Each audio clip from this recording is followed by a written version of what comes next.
एक छोटे से गांव में एक चिड़िया रहती थी जिसका नाम चुम्मी था। चुम्मी का आकार बहुत छोटा था, लेकिन उसकी आत्मा में बड़ा जोश और उत्साह था। गांव की बाकी चिड़िया अक्सर उसकी छोटी कदकाठी पर हंसती थी और कहते थे कि वह कभी भी बड़ा कुछ नहीं कर सकती। चुम्मी के पास एक सपना था। वह एक दिन गांव के सबसे ऊंचे पेड़ की चोटी पर उड़कर पहुंचना चाहती थी।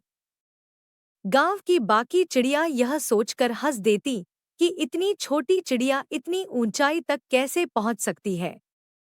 लेकिन चुम्मी ने कभी भी इस बात पर ध्यान नहीं दिया। उसने अपनी मेहनत और दृढ़ संकल्प से काम करने का निर्णय लिया। चुम्मी ने रोज सुबह जल्दी उठकर उड़ान की प्रैक्टिस शुरू की।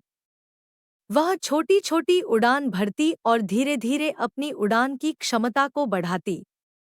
शुरू में उसकी उड़ान बहुत ही छोटी होती थी और वह जल्दी थक जाती थी। लेकिन उसने हार मानने की बजाय खुद को प्रोत्साहित किया। साल भर की कड़ी मेहनत और अभ्यास के बाद चुम्मी की उड़ान की क्षमता में काफी सुधार हुआ। उसकी ताकत बढ़ी और उसकी उड़ान ज्यादा दूर और ऊंची होने लगी। वह हर दिन नए रिकॉर्ड तोड़ती और अपने सपने की ओर कदम बढ़ाती। एक दिन चुम्मी ने सोचा कि अब वह समय आ गया है कि वह अपने सपने को साकार करे।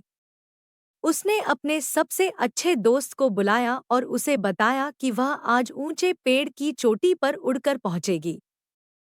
दोस्त ने कहा, चुम्मी, तुमने इतनी मेहनत की है, मैं जानता हूँ कि तुम सफल हो सकती हो। चुम्मी ने अपनी उड़ान भरी और धीरे धीरे ऊंचाई की ओर बढ़ी। हवा में उड़ते हुए उसने अपनी मेहनत और संकल्प का फल देखा। वह गांव के सबसे ऊंचे पेड़ की चोटी पर पहुंच गई। वहां पहुंचकर उसने गर्व से देखा कि नीचे से अन्य चिड़िया उसकी ओर देख रही थी। सभी ने उसकी मेहनत और आत्मविश्वास की सराहना की। चुम्मी ने सबको दिखाया कि कभी भी अपने सपनों को छोटा या असंभव नहीं मानना चाहिए। मेहनत, दृढ़ संकल्प और आत्मविश्वास से बड़े लक्ष्यों को भी प्राप्त किया जा सकता है। चुम्मी की कहानी ने सभी को यह सिखाया कि किसी भी आकार या स्थिति के बावजूद आप अपने सपनों को साकार कर सकते हैं। बस आपको मेहनत करनी होगी और अपने विश्वास को बनाए रखना होगा। यह कहानी हमें सिखाती है कि आकार या स्थिति कोई भी हो, अपने सपनों को साकार करने के लिए मेहनत, आत्मविश्वास और दृढ़ संकल्प जरूरी है। अगर आपको हमारी ये कहानी सुनकर अच्छा लगा तो लाइक करें और इसी तरह की और कहानी सुनने के हमारे इस चैनल को अभी सब्सक्राइब करें। Thank you. अपना ख्याल रखें।